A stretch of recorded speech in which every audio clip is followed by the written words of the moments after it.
right? So like always, documents on YouTube. All the discussions are on YouTube. You can go over there. You can check them out. But let's get into it. All right. So if you knew, okay, if you truly knew that what you've prayed for was already on its way, would you still carry the weight of worry? Would you still rehearse the worst outcomes in your mind, tighten your chest with timelines, or obsess over signs? Or would you breathe deeper, smile softer, and move like someone who has already touched the promise? So many of us delay the delivery of destiny, not because it's far from us, but because we keep doubting its arrival. We don't realize that the moment we become what we seek, we've already begun to collapse time. What if the only thing left to do was say, nope, it's already mine? Okay? What if that was the only thing that was left for you to do? And then go on about your day with grace and certainty. What if embodiment and not effort is the signal the universe responds to? This discussion is a call to return to that sacred stillness where desire is not desperate but divine, where faith is not frantic but fluid. It's a remembering that you are not here to chase miracles. You are here to walk as one. So we're going to talk about embodiment. What does it mean to say you can only have what you give yourself, right? And I think that affirmation sums it up very, very clearly. That nope, it's already mine, right? Oh, I'm worrying about this. I'm tripping about this. Nah, it's already mine. There's no need to worry about it, right? No need to worry about it. All right, so I can talk about the subconscious and the superconscious. I'll talk about that right when we finish this. So to get into this, all right, the power of detachment and living the vision. So Matthew 13:12, to the one who has, more will be given. And also a point on the subconscious and superconscious. I'll probably sprinkle in some things about this, but I also want everyone to remember that you're only limited by what you believe that you're limited by. Meaning you are the law. You are the one who is creating the rules of engagement. And so we tend to think of our subconscious and our superconscious as these mysterious things that are stopping us from getting what we want. But the truth is that the subconscious mind accepts everything. It's not your subconscious mind that's ruling your life. It's what you are conscious and aware of being, what you are expecting. All right. So I can sit around and I can hope for people to treat me better. I can hope for money to show up in my life. But if my expectation is that it won't, it has nothing to do with my subconscious or superconscious mind, right? It's just my expectation being played out.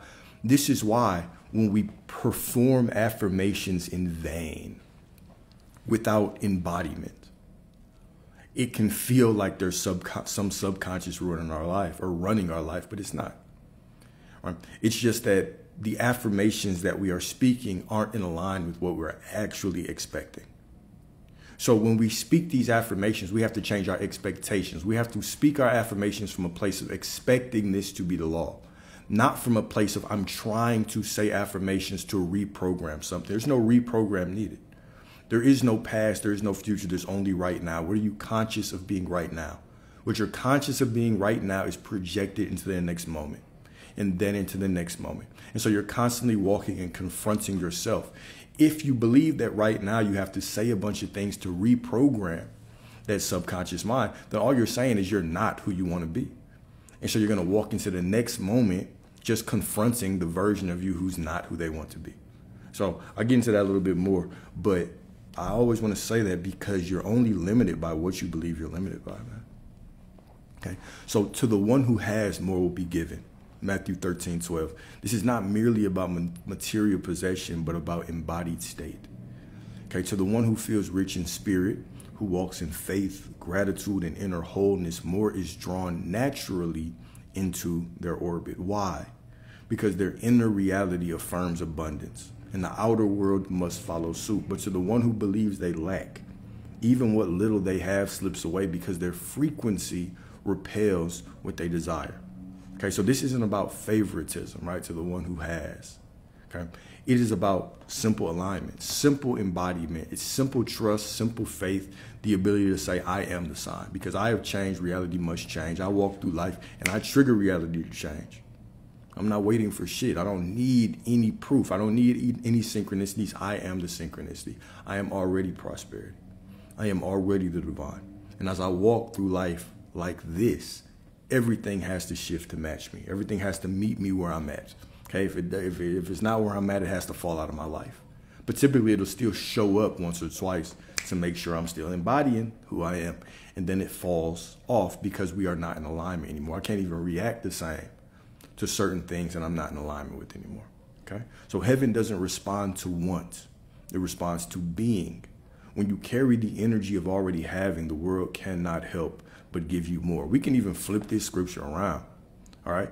To the one who has, more will be given. All right. To the one who has lack, more lack will be given. But to the one who has prosperity, more prosperity will be given. So you can look at it however you want. Whatever you give yourself, whatever you walk around aware of being. This is why, right? So I talk about expectations and hope a lot, the difference between them.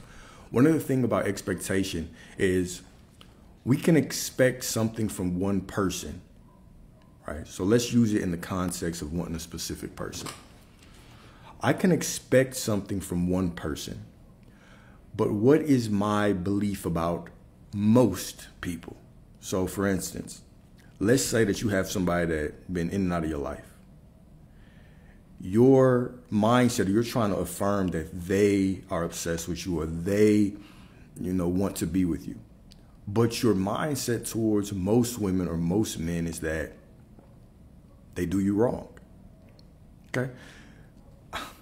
How I like to approach this type of situation is I don't want you to focus on that one person. I want you to focus on who you are as it relates to the opposite gender as a whole.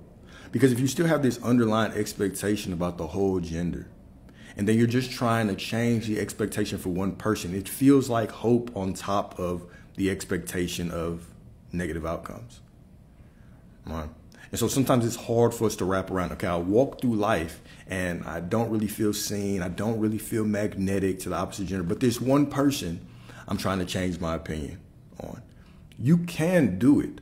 But what I'm saying is, why not take a holistic approach? There's less resistance there.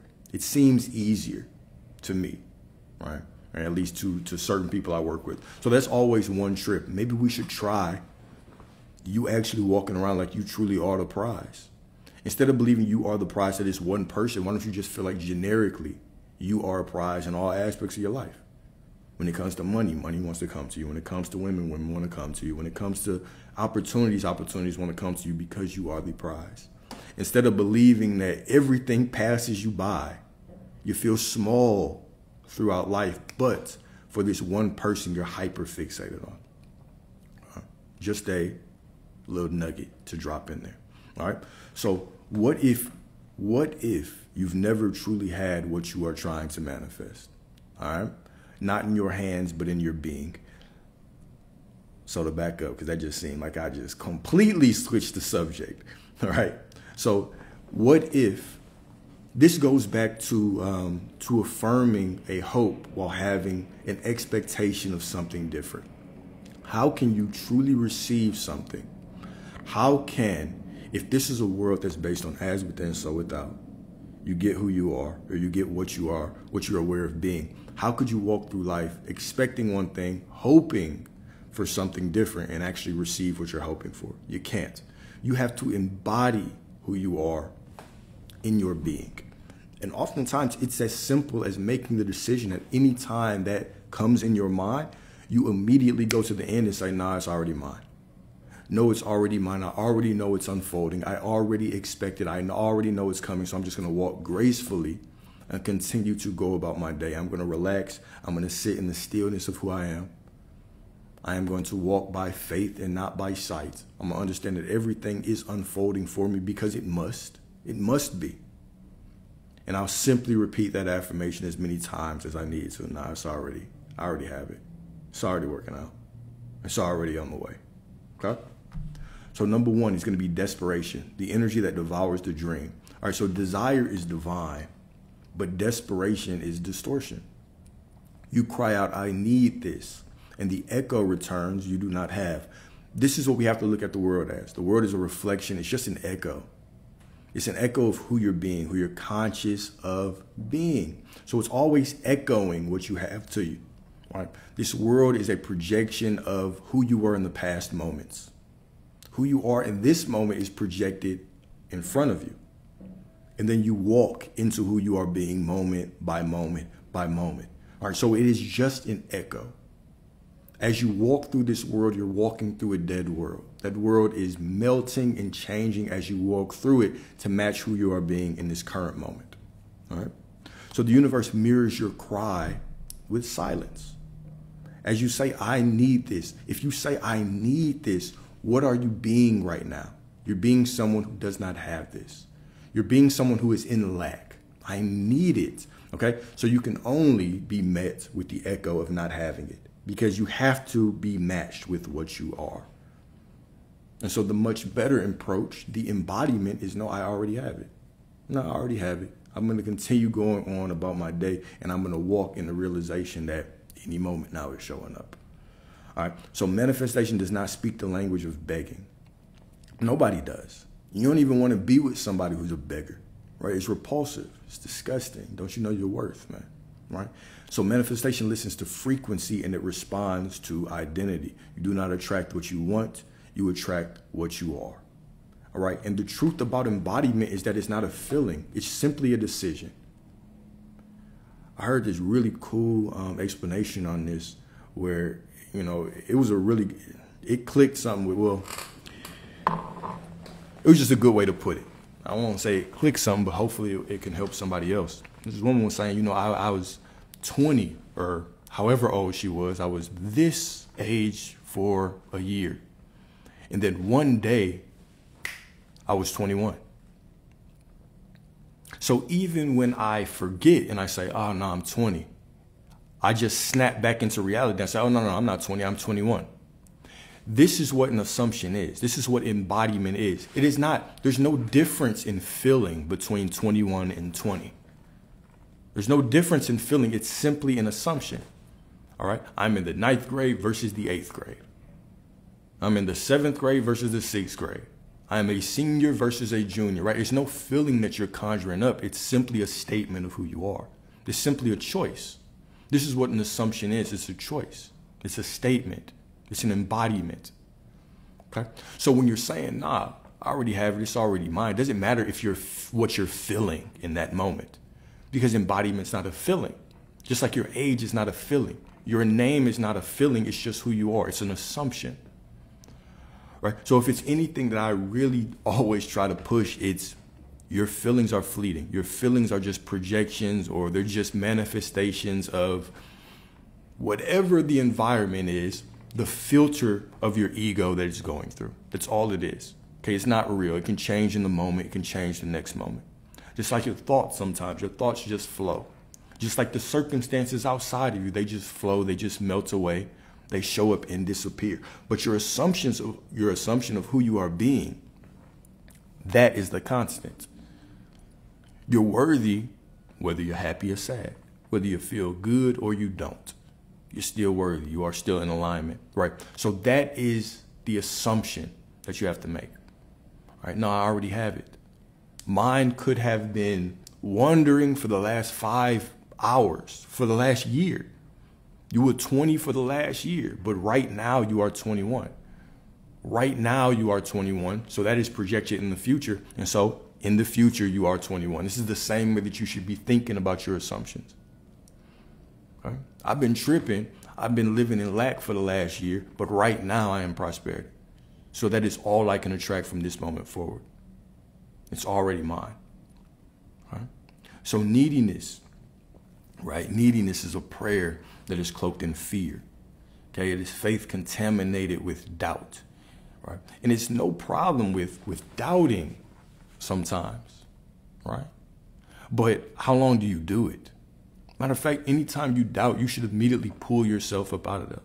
This is what that spiritual backbone is that when you start falling in the water like Peter did as he was walking to Jesus and he saw the storms, right, out in the distance, which represents the conditions in our life, he started sinking. But the moment he put his awareness back on Jesus, representing your I am awareness, the realization that you are God, he began to float again or walk on water again, right? So it's not about falling, right? It's about how long you stay down. Do you pull yourself up more than you are down? Can you stay in that embodiment of who you are being? Do you say, no, I already have it, more than you spiral into this negative mindset? Okay, who are you being? Who are you conscious of being? And what you'll realize is, you can go through good times all day.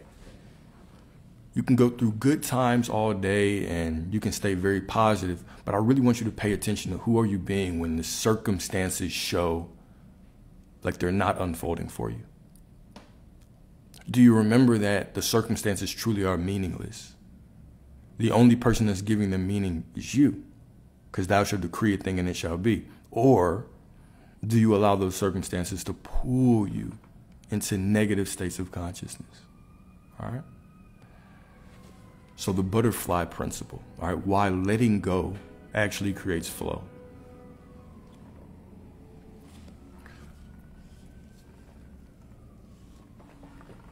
All right, so the harder you chase the butterfly, the faster it flies. Okay? But sit still and it may land upon your shoulder, right? Unafraid, unforced, undeserved, yet received. Undeserved, yet received. This is the story of the prodigal son that I always talk about, is that the son walks away from the father representing your I am awareness, who you are aware of being. And he goes out in the world and squanders his inheritance, throws it all away. And the moment he turns back, scripture says, while he was still far off, his father immediately accepted him because he turned back. This is how your I am awareness, your consciousness, the God within you, the divine source, the universe, infinite intelligence, whatever you want to call it, this is how it sees you. Is that it doesn't matter what you believe. It doesn't matter how far you believe that you are off. You are always worthy because you are always God. Right? And so even when the older brother said, hey, I've been here with you the whole time, Father, and you've never thrown a feast like this for me. The father said, of course, you've been with me the whole time, and everything that I have is yours also. But when we bring this ego into what we desire and we think, oh no, this person has prayed more, so they might deserve more than I do. Maybe they can pray for me because they meditate more, they know scripture more. No, that's all an illusion. That's all your ego. No one can be closer to God than you because God is within you. Okay? God is within you. So Ecclesiastes 11:1, cast your bread upon the waters, for after many days you will find it again. Okay, what does bread represent in scripture? Bread represents sustenance, right? Like bread represents the means, having something. Bread is important, okay? So in the ancient world, this was an act of radical faith. Casting bread, which is a symbol of provision or sustenance, upon water, where it would, quote unquote, seemingly dissolve, drift, or be lost. Yet the scripture insists you will find it again. You will find it again. Okay? Cast your bread upon the waters, for after many days you will find it again, right? So scripture insists that you will find it again. Why? Because the act itself is not about immediate results. It is about sowing from a state of trust rather than control. So cast your bread upon the waters, for after many days you will find it again. Cast your desire for prosperity among the water, among the Most High, right? You have to keep in mind, where were you also in the waters? You were in the waters of your mother's womb before the Spirit of the Lord flowed over you, and then you came into manifestation here, or you were born here, right? When we talk about the cycle of rebirth, okay, the metaphysical womb that you go in after you've been hurt by the world, a heartbreak, you've lost a job, you've lost something, and you go into that solitude, reminiscent of the womb, and that old version of you has to die, right? And how you wash that old version of you, typically with tears. That feminine energy flows through you, flows over you, right? So that water of release, you're releasing. So when we talk about releasing the child from the womb, right? Releasing your soul from infinite consciousness into the womb, into reality. When we talk about releasing an old version of you into a new version of you, all right? We talk about water. So cast your bread upon the water. So kill that old version of you that's clinging. You have the desire. Because God is closer than your thoughts, closer than your breath, closer than you. God is closer to you than you are to yourself. All right? So this is the ultimate trust. When we talk about letting go in manifestation, this is why it's as simple as saying, no, it's already mine. You want that money, you want that prosperity, and then you cast it on the waters. For after many days, you will find it again. Many days is subjective, right? Because different seeds take different times to sprout, right? But you will find it again. It doesn't say maybe you'll find it again. You will find it again. So when we go through scripture and we're talking about all these things that are discussing manifestation, it's always about surety. It surely will, right? Verily, verily, I say to you, whatever you ask will be given to you. Blessed is he who believes before they see, right? All these things talk in certainty. Talk in absolute certainty. So cast your bread upon the waters, for after many days you will find it again. Sustenance, right? Folks, that's all they had. You worked for bread. You worked for food. Are you telling me to throw it on the water? All right?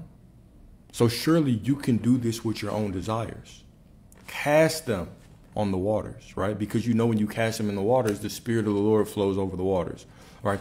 So the Father and I are one, but God does greater things to me, all right? So as I cast my desires on the divine, because I understand that when I ask, it's the same as God just telling me that he wants to experience something through me. We don't have to clarify to source within us.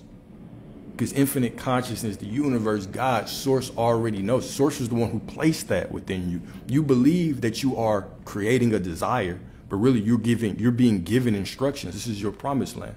This is a reminder of who you really are. So now you can walk with the ultimate faith and say, you know what? It's already mine. I already have it. It's already mine. Okay? So it is about sowing from a state of trust rather than control. In the context of manifestation, this is the essence of detachment, releasing your desires into the flow of divine timing, trusting they will return multiplied, not because you force them, but because you release them with faith. Now, when I talk about detachment, I'm not talking about stop wanting what you want, right? We know exactly how you feel about your desires. You want them, right? If I have a desire, I want it. If you have a desire, you want it. So it's not about releasing your desire, meaning don't want it anymore. It's about releasing how you believe it should unfold. It's releasing your need to check all the time for it. This is the ultimate faith. This is actually how you allow things to come into your life faster. Is by saying, no, it's already mine. Anytime that subject plot comes up in my mind, no, it's already mine. I already have it. It's cool. I already have it. All right. So this verse disrupts the ego's addiction to outcomes. When we talk about outcomes, we talk about outcomes on the bridge of incidents to get there. Because the moment that you have a desire is the same as a divine placing that desire in your mind. So you accept it. You embody it. Oh, I already have it. Perfect. Thank you. I choose it. Okay? And so immediately from within you, the path is projected into linear reality. And so now you're walking down the path to get there. And of course, you have to confront other things within your consciousness that still aren't in harmony to this new version of being. So certain things that look like they're quote unquote against. They look like they're against what you want, show up. But what really are these things? First of all, they're meaningless. Second of all, any time that something shows up and it's not what you want, quote unquote, not what you want, even though you really don't know what it is, all it is doing is showing you that you're remembering yourself incorrectly.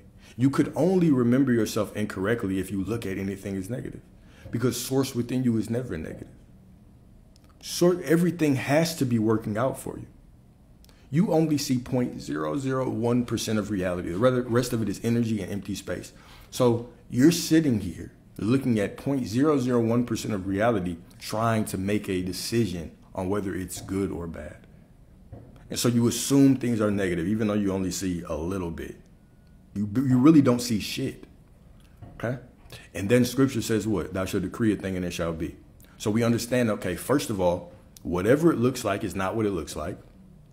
It has to be working out for me, but sometimes things are going to look bad. But it doesn't matter because whatever I say it is what it is. So why? So it's not been. So first of all, you don't know what it is. Second of all, your ego tries to make a judgment from ignorance. Third of all, the reality is meaningless. So whatever you say it is what it is. So why the hell would you say it's negative? Why would you ever say it's not working out for you? Does that make sense? Of course not. It doesn't make any sense. Yet this is our programming. When people say, be realistic, what they're really trying to tell you is, hey, whoa, whoa, whoa. You're being too positive there, bro. Hey, chill out. Let's be a little negative today. All right? Should be realistic, please. Okay? So we have to realize, we have to look at reality and understand that, first of all, we're seeing a projection from within us. Second of all, if I feel like something is not in alignment with what I want, then I'm seeing an illusion. I'm remembering myself incorrectly. So I judge it as positive no matter what, because it must be. Everything has to unfold to get me to what I want. It has to unfold to get me to what I want. So it has to look a certain way. It has to change. It has to. It can't stay the same and get you to what you want. It has to change. And sometimes the shit might look crazy to you, but it's still getting you to what you need. You have to live in the end. Your only job is to say it's all working out for you. Nope, I already have it. This is it. You have one simple job. You are the cashier. Your job is not to go in the back and see if the truck is here. Your job is not to go guard the front door. Your job is to be the cashier. Your job is literally to look at everything and say, it's all working out for me. This is a sign it's working out for me. The same way that you see a 333 and you say, oh, this is a sign it's working out for me, is the same way that anything happens. You should say, oh, it's a sign it's working out for me. You should start looking at the miracle of life. This is a miracle because it's all coming from me. Okay? This is your only job. Anything else, you're going to fire your ass because you're not doing what you're supposed to be doing. Right? We don't need you to be an overachiever here. Just do what you're supposed to do. Look at everything and say it's positive. And say, no, it's already mine. This is it. This is your instructions. But a lot of you want to overachieve. Right? You think you can control things. You think that you have a desire and you can micromanage it from now to then. And you've never been able to do this.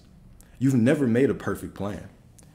Throughout the history of your life, you've never made a perfect plan. Matter of fact, you can go in the history books and look at perfect plans. Google what is a perfect plan. You'll see you've never seen one before. No one's ever made one. Yet you think the next time you have a desire, this is going to be the time, right? This will be the time where you predict everything correctly. The arrogance, the ego of us, right? You know, I do it too, right? But we have to confront ourselves when we catch ourselves doing this. No, it's already mine. It's already mine. Right? Let that ego die. This is what we want to do as humans. We love to judge. We love to judge shit. We love to sit here on our computer and put our microphone up and we see somebody else make a quote unquote mistake and then we say, let this be an example to everyone. Right? We want to judge. We want to look at everything in our life and say, I judge this as right. I judge this as wrong. But you don't know. You only see a fraction of reality. You don't know all those people, their entire life, what they were going through. You don't know what you would do in that situation. You don't know what you would do in that situation. Okay? Your morality, your sense of right and wrong, first of all, is determined by what you think you'll get caught doing. Second of all, it's based on where you were born, how you were brought up, the type of money you have, the opportunities that you have. You know, morality it's a loose thing. Your morality can, what you think is right and wrong can change with your life circumstance, with your upbringing. Right? So let he without sin cast the first stone. What does that mean? If you just want to be the safest way to read that is stop fucking judging. That's the safest way to read it, is don't judge. But there is no one person walking on this earth who has went their entire life and not made a mistake against. Well, when we talk about sin, we're not talking about what's written in a book. We're talking about going against your true nature. Because when the Most High, when the Divine, when Source gives you a desire, it's showing you who you really are. So you have a desire for prosperity. Now understand that you are prosperity right now. Now you start walking against that path. Anything that's falling short, that's missing the mark on that path, your doubt, your fear, indecision, all these things are sins. They're sins against yourself. This is what sin is. It's not thou shalt not kill. Sure, that makes sense. Unless somebody's trying to kill you. Right? There's always these exceptions. There are always these exceptions, right? When we talk about true sin, we're talking about missing the mark. We're talking about, you know that you want more money. You know it. And you know what you really need to do right now. You know that the righteous choice is to research how to make more money. But you just keep putting it off. You're like, I don't know, man. It's other people that don't have money. Is this an ego desire? Is it? No, it's not. It's a divine desire. Because just the fact that you're thinking about other people means that you can help other people if you have more prosperity. But you couldn't help them if you didn't. Okay, there is no ego desire. Who are you to judge what an ego desire is? Who are you to judge? The difference between divine and ego, who are you? We're all ego. Right? We have to humble ourselves. We have to understand that we are judgmental beings. We judge a lot of things. We try to believe that we can judge the righteousness of God and make some overall overarching standard for all of humanity, when we can barely do it for our own lives. Right? The sin that you do against your own self is when you have this desire, when you know who you're supposed to be. You have this desire in your mind that's in alignment with who you are supposed to be, and you continue to miss the mark, and you continue to make these excuses. All right? So we all have fallen short. So let he without sin cast the first stone. Before you want to judge everybody else on what, quote unquote, they do right or wrong, remember, if there was a video camera that followed me around 24/7 for the next year, for the last year that I didn't know about, would I want that tape released? Okay? Would you want that tape released? All right, so back to casting the bread upon the waters, all right? When you cast your bread upon the waters, you're embodying the energy of I already have enough to give. In this state, right, wholeness without clinging is magnetic. Wholeness without clinging is magnetic. Oh, I desire prosperity. That means I must be prosperity. Because Source wouldn't put a desire in me just to tease me. Source puts a desire in me because it's reminding me of who I really am. So I accept that, I embody that, I move as that, and anytime anything shows up that looks like it's against it, because it can't really be against it, because I am all prosperity, I declare it to be good. The only way it could be negative is if I say it. Because thou shalt decree a thing and it shall be. Everything is meaningless. It's really all working for me. The only way it couldn't be is if my arrogant ass in my ego believes I can judge things and say, oh, it's not working out. Then it can't be. It can't be working out if you say. Why is it divine timing? Because your ass is divine. Because you're divine. Right? Why is it inspired action? Because you say so. Because you felt right. You were doing it from a place of wholeness. And you just, must be inspired action. Yeah, of course. Why is it a synchronicity? Because you say so. Why does a certain angel number mean a certain thing? It's because you accept it to be true.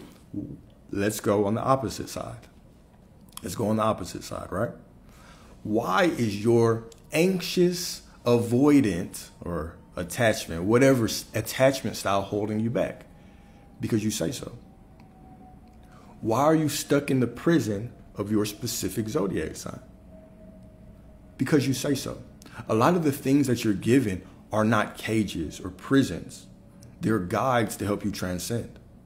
You came down and your soul was like, let's give them a couple hints about some things they might need to work through.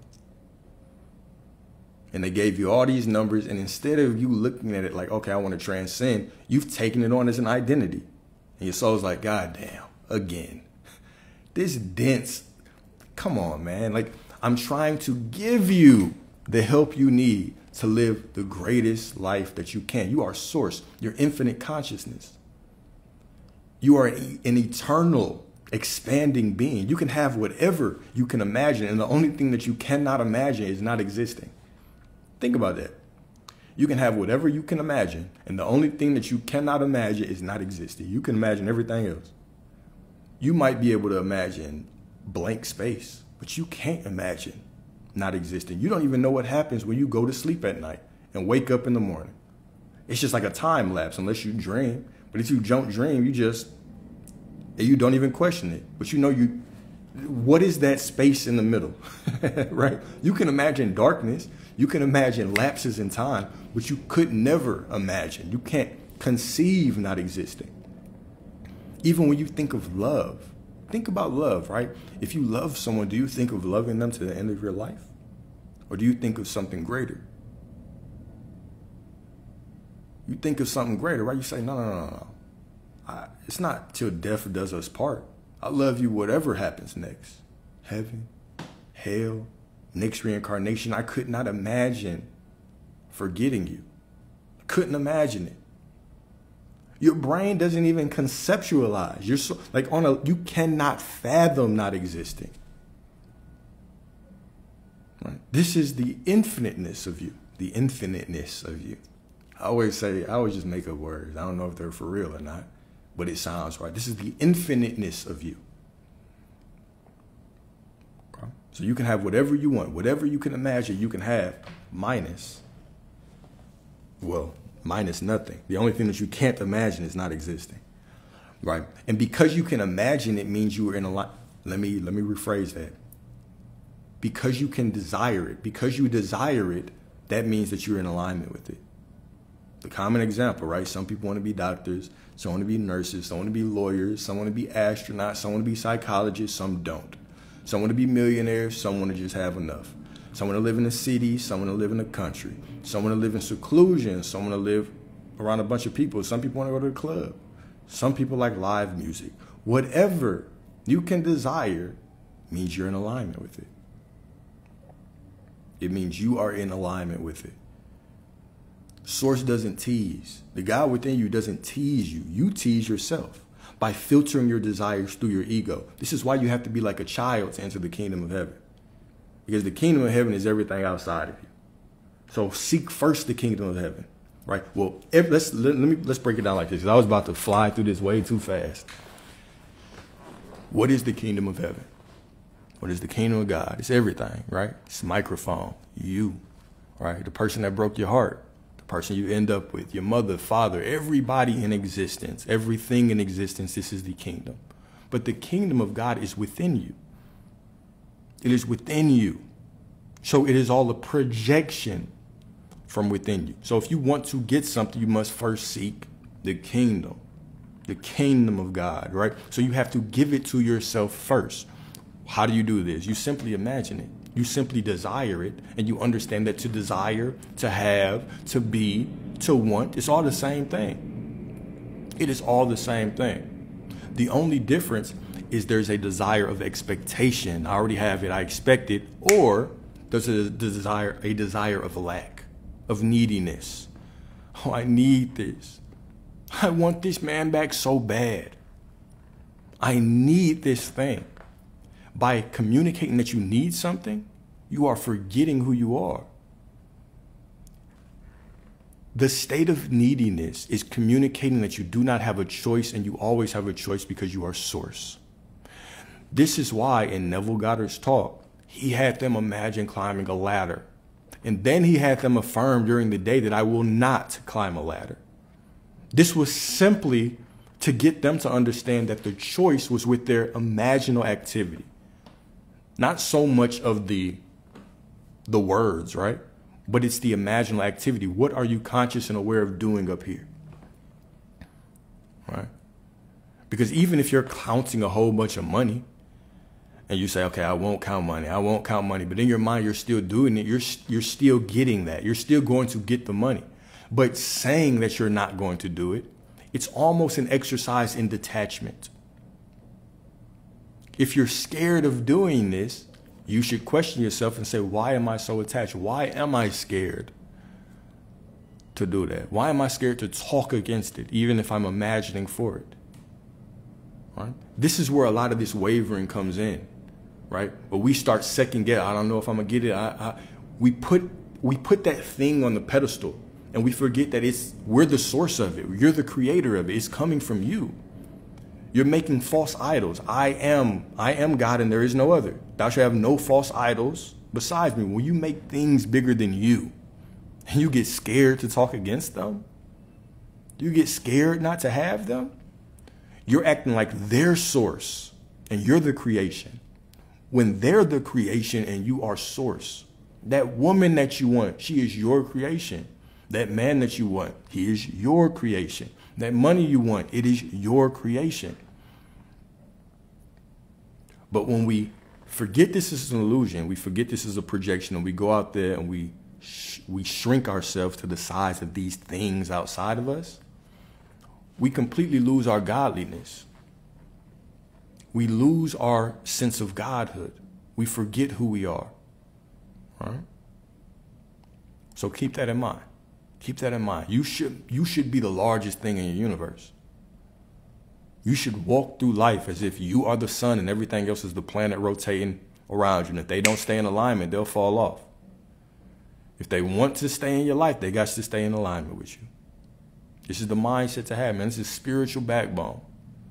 You are the sun. Everything else is not even a planet. Everything else is just dust. They have to stay around you. They have to. Okay? So let go not to lose, but to magnetize. Put yourself on the pedestal.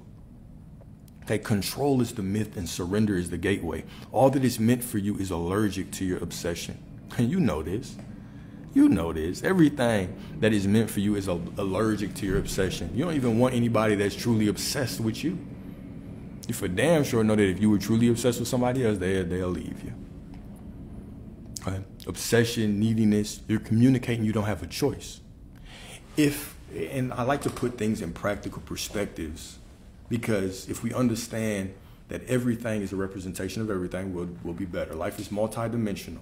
There are spiritual aspects to everything. There's physical aspects as well, right? So if I'm a man and I'm talking to one woman, but I have 5 options, okay?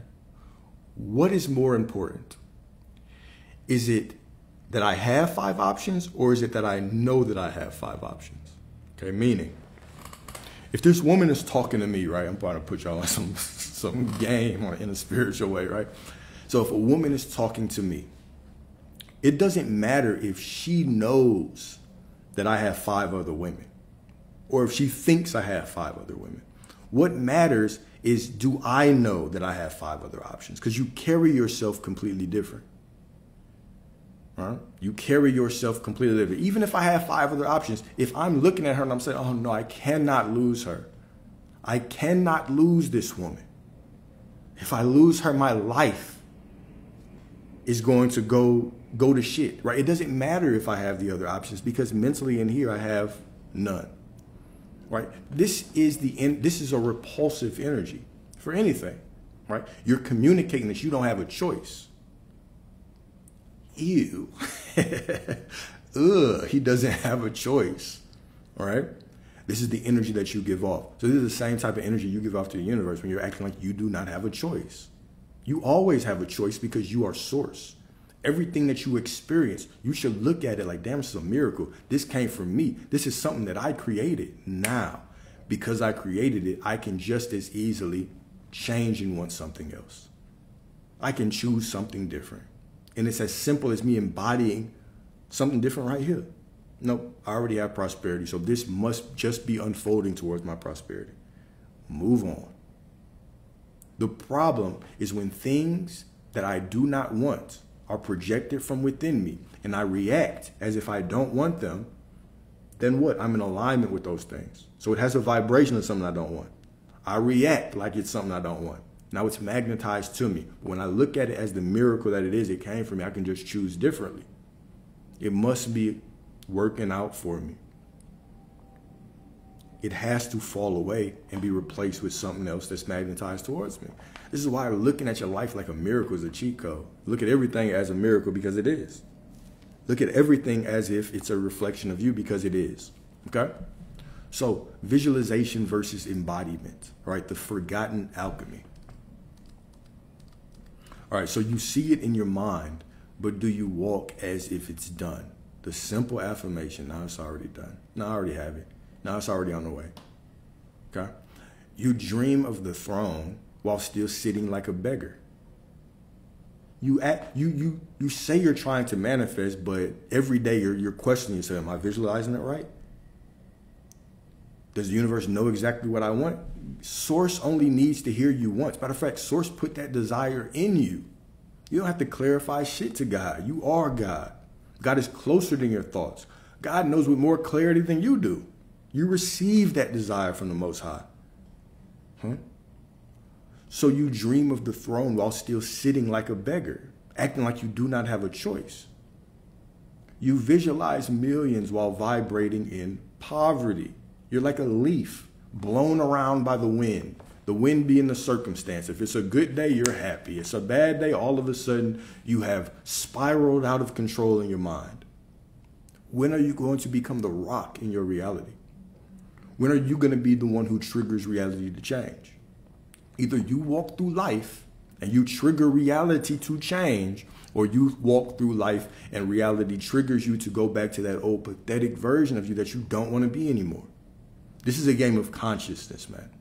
How long will you stay conscious? Right? Like I have said, the moment that you pull up your consciousness, you lift the veil. As you lift your consciousness over you, you lift the veil of the illusion away. And you see everything for what it is. It's divinely leading me to where I need to be. And when you drop your consciousness, boom, that veil falls right back over you. And you start reacting to everything. This is not you. You're not a reactor. You are Source. You are a God. You are divine. You are all that there is. Everything outside of you, everything in your reality, you created it. It would not exist if it wasn't for you. That person that broke your heart would not exist without you.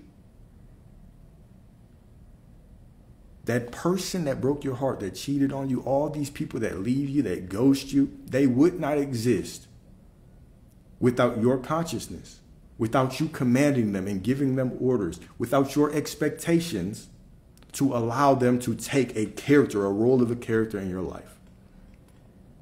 But you fail to see this. You keep walking through life thinking that you're a victim. Matter of fact, I had to turn my notifications off on one of the posts I recently did because, damn, it was like everybody that was commenting on it was just embodying this victim mentality. Just, it's just not beneficial to be a good person these days. It's these men these days. These women these days. Oh, my God, spare me. Y'all are creating that with this story. The story that you are telling is creating everyone in your life. You are not a victim. You just cling to this story. You cling to this story and your excuse is, but it's true, but it's reality. Your reality. It's not about what you're seeing. It's about who you are. You don't see what's out there. You see who you are. That's why negative people always get negative shit. Why the most beautiful people that you know, the people that just see the world differently, is because they think differently. A beautiful person just sees the world in beauty. A bitter person sees the world as bitter, and they are constantly given more things to be bitter about. But the moment they switch their perspective, life changes like this. Life changes like this, and life can change like that for you, man. Life can change immediately for you. Don't be that person, right? Start studying your environment. What would I have to believe is true for me to react negatively to this situation? Now, why the hell, if I want the situation to be different, why would I believe that? Your beliefs, your expectations make your reality. I don't give a damn what you hope for. It doesn't matter what you hope for. What matters is what you expect. Have some backbone. Who are you being? What do you walk through life and say, no, I already have it. This is for me. This is how it's going to unfold. Are you the type of person who decrees things before they walk into the room? Or the type of person who reacts? Who reacts to quote unquote reality? Who reacts to a reality that is just a reflection of them? A reality that is just symbols, that is just always changing. This reality is confused itself. It's reflecting some parts of you that's positive, some that are quote unquote negative. It's just reflection. It's just reflecting. You were complaining like, people are hot and cold. People are just, you're hot and cold. You're the reason why they're hot and cold. Because your expectations change like the wind. All right? This is instant, right? It's like you said, man. It's like you said, goddess. Manifestation is instant once you become conscious. Once you become conscious, you realize that your awareness is reality. You can immediately start seeing your life as a miracle right now.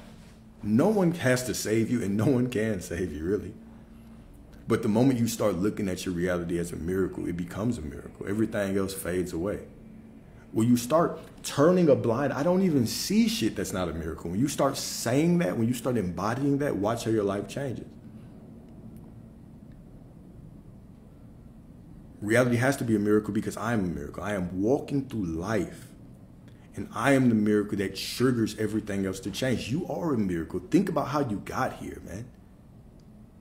Think about how you got here. All right? Think about how you got here. Okay, your father laid up in your mother, and boom, here you come. In this world crying. And now you've grown up, and you are sitting here on the phone, on the computer, wherever you are, just watching this, communicating in sounds, making noises, and we understand each other. You can look outside and see trees just shooting up from the earth. All kinds of different colored flowers. There's a miracle everywhere, and everybody's a reflection of you. How is that not a miracle? Okay? How is that not a miracle? Okay? So, you affirm love while embodying loneliness. Okay? You visualize millions while vibrating in poverty. Okay? So, James 2:17, faith without works is dead, but works without state is vanity. Works without state is vanity. So, embodiment is not pretending, it is remembering that what you desire is already coded within you. Okay? Waiting to be lived and not chased. It's waiting for you to embody it, okay? Not to chase it around like a beggar, forgetting who you are as if it's source and you are just a product. You're source. It's just a product of you. What you desire wouldn't even exist without you. What you don't want doesn't exist without your awareness either. So take your awareness away from it. Put your awareness just on the miracle of what it is. It's just the creation. And allow it to fade away. Fade away in the next moment and be replaced by something that's more in alignment with who you are. Okay? What you desire is already coded within you, waiting to be lived and not chased. So is it 4? Number 4, yeah, IV is 4. Identity, the portal between worlds. Okay? So you must become what you are seeking, not act like it, but be it. In breath, in tone, in stride, and in silence. Okay? Romans 12:2. Be transformed by the renewing of your mind. Okay? Do not conform to the world. The world is meaningless. The world will always give you things, right? This is the Jesus confronting Pontius Pilate. Well, Pontius Pilate really confronting Jesus and saying, don't you know I have the power to crucify you? I can kill you.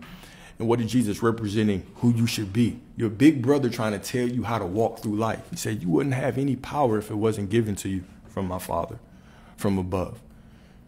What you say, the condition, Pontius Pilate just represents external conditions. They're meaningless if the power is not given to them by you. This is what giving your power away means. Giving your power away means thinking that other people can manifest for you. They can't unless you give them your power.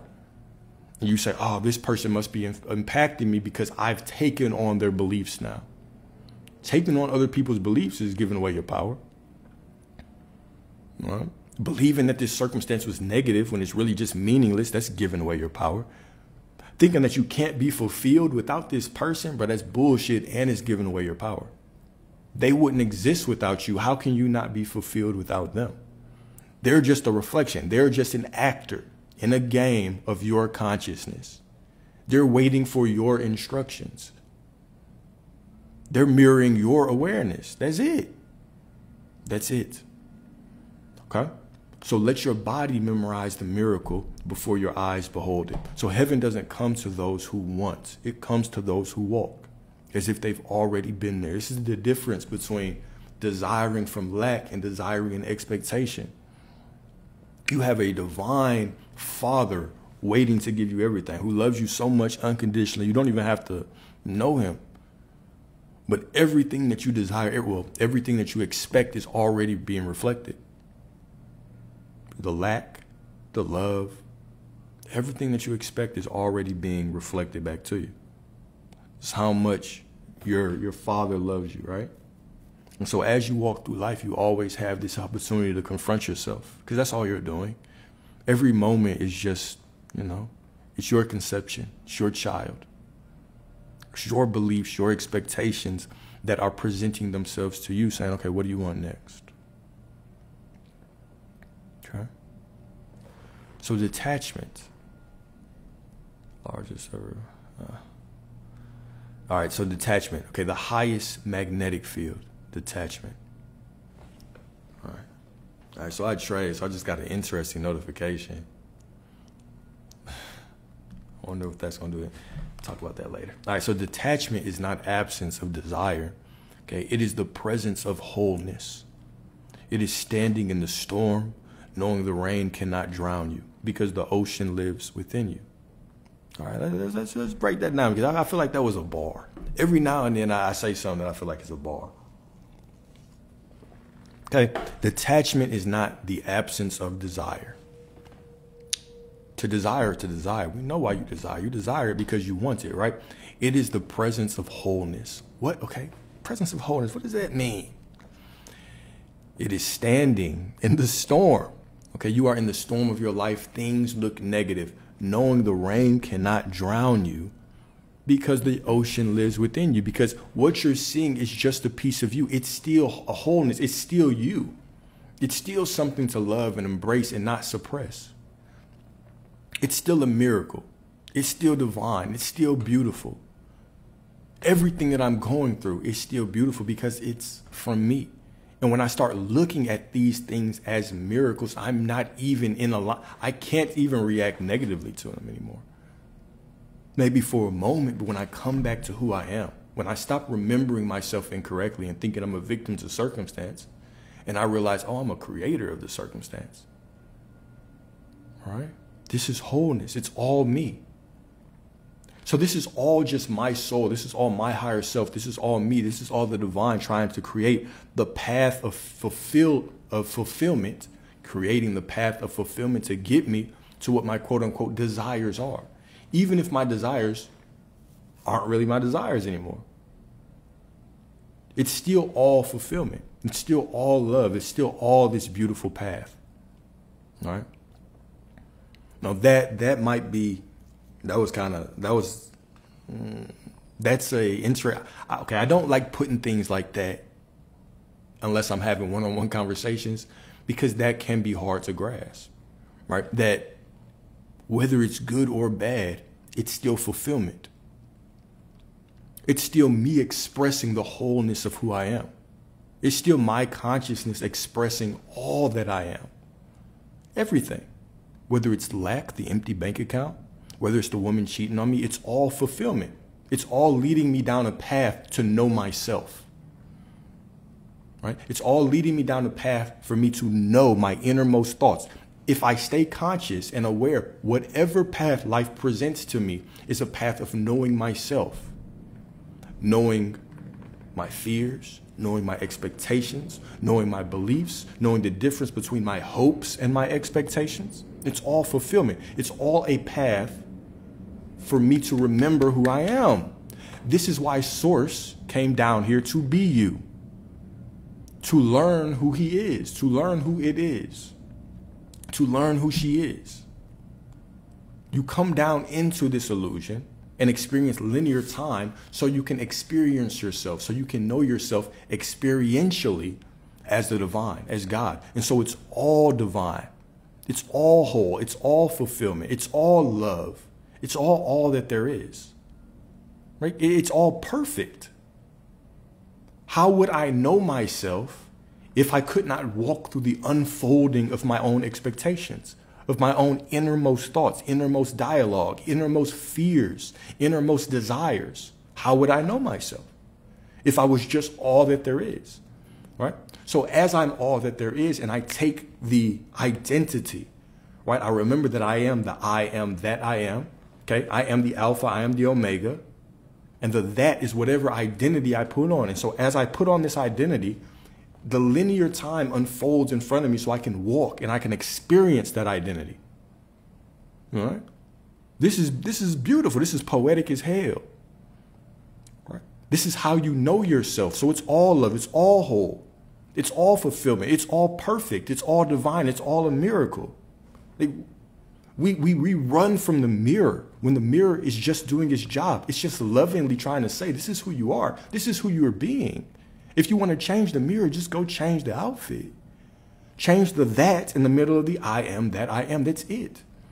It's not meant to hurt you or test you or punish you. It's just so you can learn yourself. What a beautiful game. What could be more poetic than that? Your life is poetry. Your life is a miracle.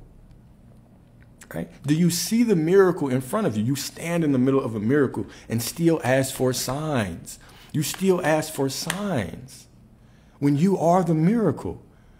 The good, the bad, whatever you want to judge it as, it's all a miracle. My goodness. My goodness. All right? My goodness. All right, bro. Okay, so it is standing in the storm, knowing the rain cannot drown you because the ocean lives within you. Everybody got a little bit of black in them in these days. We're in 2025, man. So everybody got a little bit of them these days, all right? So it is loving the outcome, but not needing it to prove your power. It's loving whatever outcome unfolds in front of you, but not needing it to prove your power. You see how powerful you are with everything. And the moment that you start to remove yourself from the game, from the drama, okay, and you start looking at life for the miracle it is, every moment is just, first of all, every moment is pregnant with the next moment. Just ready to, burst with fulfillment and love and knowledge and lessons. Every moment is just lessons on the path to fulfillment. Every moment is fulfillment on the path to lessons. Every moment is all that there is. Every moment is all that there is, okay? So Psalm 23:1, the Lord is my shepherd, I shall not want. Okay, that is not just comfort, that is state. Okay, that is frequency. The soul that does not want receives all. Okay, the soul that does not want receives all. All right, so the sacred equation, vision plus vibration plus void. Okay, so the void is sacred. The not yet is holy ground. Okay, do not run from the waiting. Let it initiate you. This is the sacred moment. This is where you spend most of your life. It's in the void, right? You have your desire, and the moment you have your desire, it's the same as the Most High placing that desire within you. So the ask and the receiving of the response are simultaneous. You think you're asking, but God is telling you what he wants to experience through you. So boom, it's accepted. And now you walk through the void until you receive the divine gift. You spend all of your life in the void. So you better see it as sacred. I hope you see it as sacred. Okay? Do not run from the waiting. Let it initiate you. This is when you begin to crystallize into that more divine version of yourself. This is when the faith, you just allow that faith to continue to build up within you. No, it's already mine. I start to think against it. No, it's already mine. This is your affirmation. No, it's already mine. I already have it. I already am that. I am that I am. I've already claimed it. I expect it. Okay? For in the stillness, okay, in this stillness, your spirit is calibrated. Okay, your posture is forged. Your embodiment is tested. What do most people say? People that become, quote unquote, like hyper successful from an earthly standard, right? Let's talk about money wise. They'll tell you it's not receiving the things. It's who I became in the process. This is the same thing that you're going to start experiencing on this journey is you start creating your life consciously. Then all of a sudden something big, right? All right, let me give it like this, right? This is the Virgin Mary experience, right? Is that you are alone and the Most High impregnates you with a desire. Okay? Okay? Because the moment that you have the desire is the moment that the Most High tells you yes. And so you're like the Virgin Mary, receiving this desire that no one else has to give you. No one else needed to help you get it. And by thought alone, you walk the path. You know, you have external circumstances trying to knock you down, trying to come take your idea, trying to steal from you, trying to tell you it's not going to happen. And then you conceive this idea and it wakes up this consciousness within you, this stillness within you. The person that you become from understanding that you've never been a victim. I've always been the creator.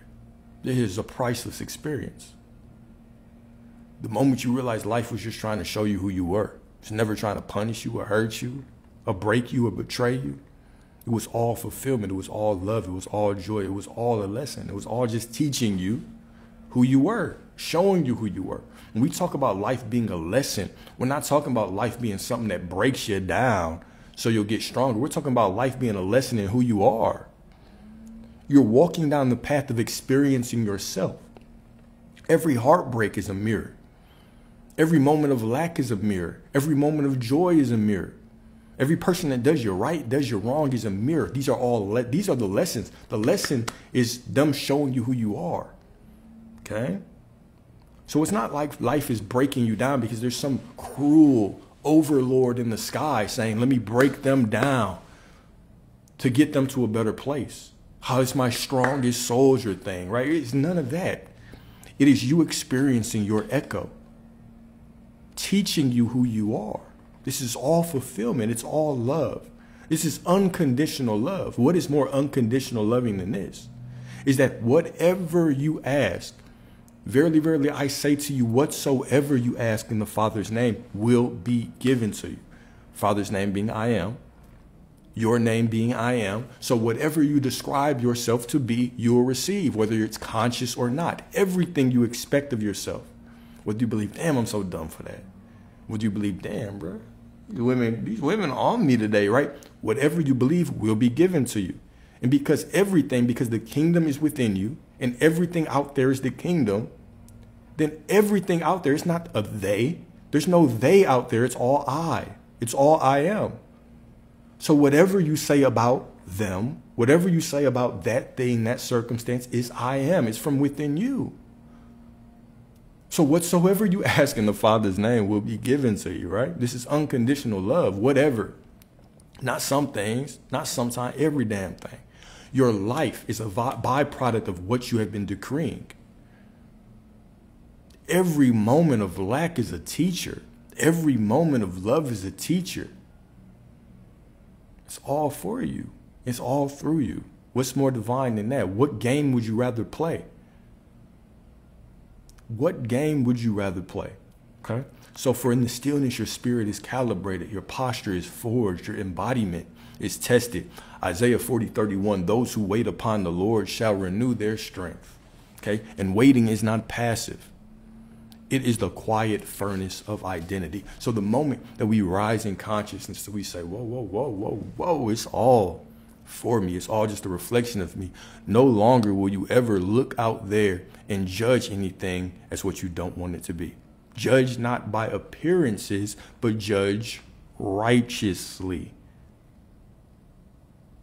Because first of all, appearances don't matter.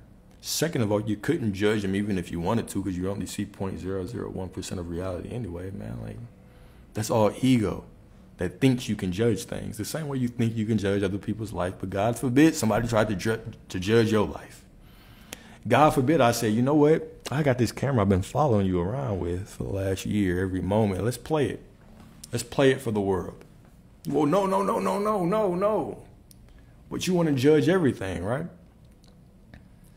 Do not judge appearances, because appearances aren't what they really are. It is just the unfolding to your desire. And because they have to change to get to what you want, they're going to look crazy sometimes. The mirror is always inverted. The mirror always looks crazy. You put up your right hand in the mirror, it looks like you're raising your left hand. It's always inverted. Okay? So sometimes the mirror just looks off. It's rearranging for you. You're creating it. It is the unfolding of your desire from within you, projected in the linear timeline. And you're walking down that path, right? Start to walk down in delusion, in positive delusion, not the negative delusion that we disguise as saying be realistic. Walk through it and see nothing but the rainbows and the butterflies, man. See nothing but what you want to see.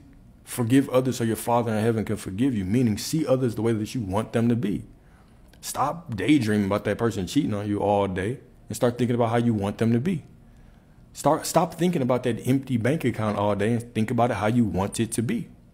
Do not judge by appearances, but judge righteously. Do not be conformed. Do not conform to the world, but be renewed in the transforming of your mind. Transform your mind, and you transform the world. There's nothing to change out there because there's nothing out there. Right? As within, so without. The moment that you change how you see things, things change. We do not see things.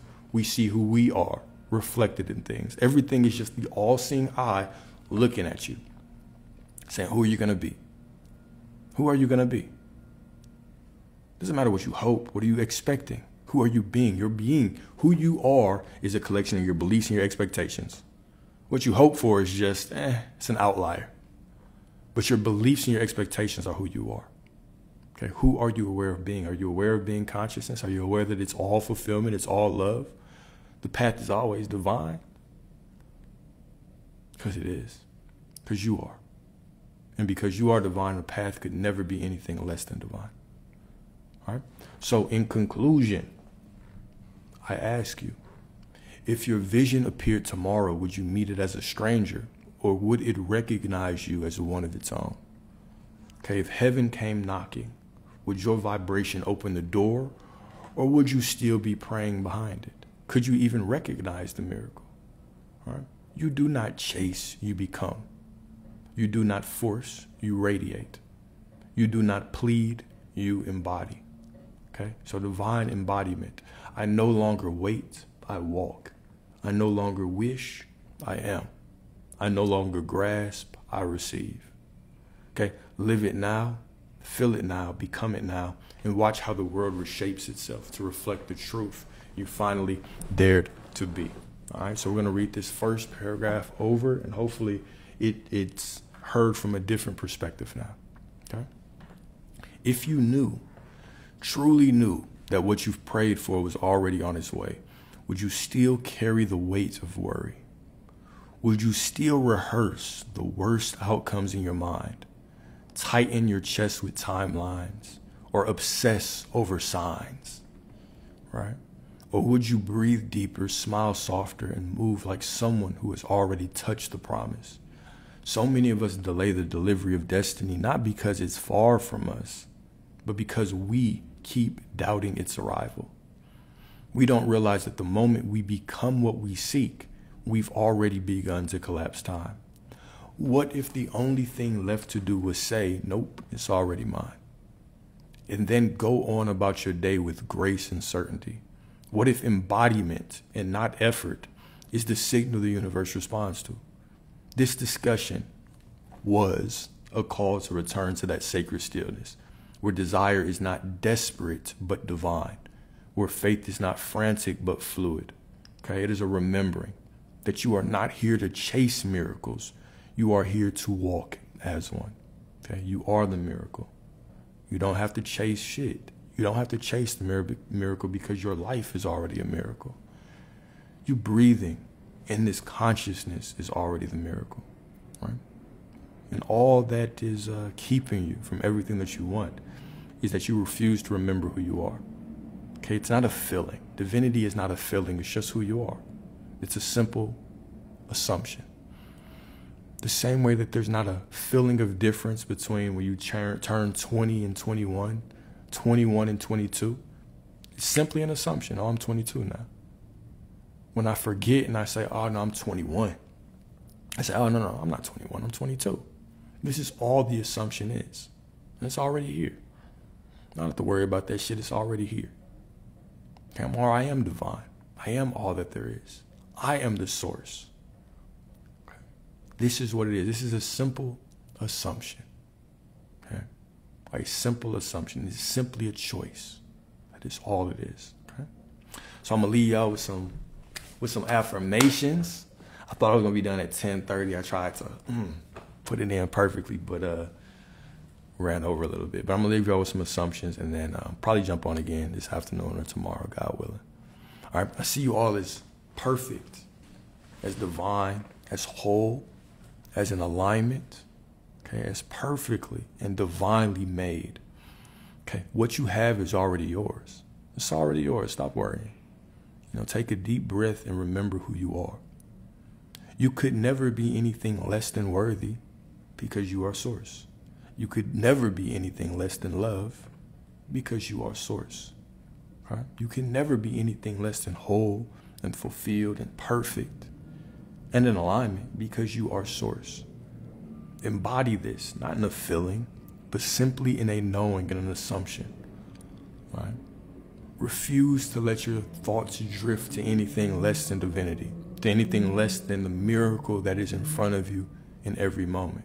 Realize that everything is just the unfolding of you trying to show yourself who you really are, trying to reintroduce yourself to yourself as God. So everything you say, everything you see, not everything you say, but everything that you see is just a projection from within you, a path of fulfillment leading you to the knowing of who you are. It's all divine. It's all perfect. And when you start looking in the mirror and seeing nothing but miracles, the mirror will reflect that right back at you. Okay? So I see y'all all as perfect, as prosperous. If you do not feel that way, it's cool because I see you as that way anyway. So I know that it must be true. Okay? I know it must be true. Y'all have a beautiful, beautiful afternoon. Y'all stay divine. Right? And until next time, God willing. Peace. Appreciate y'all.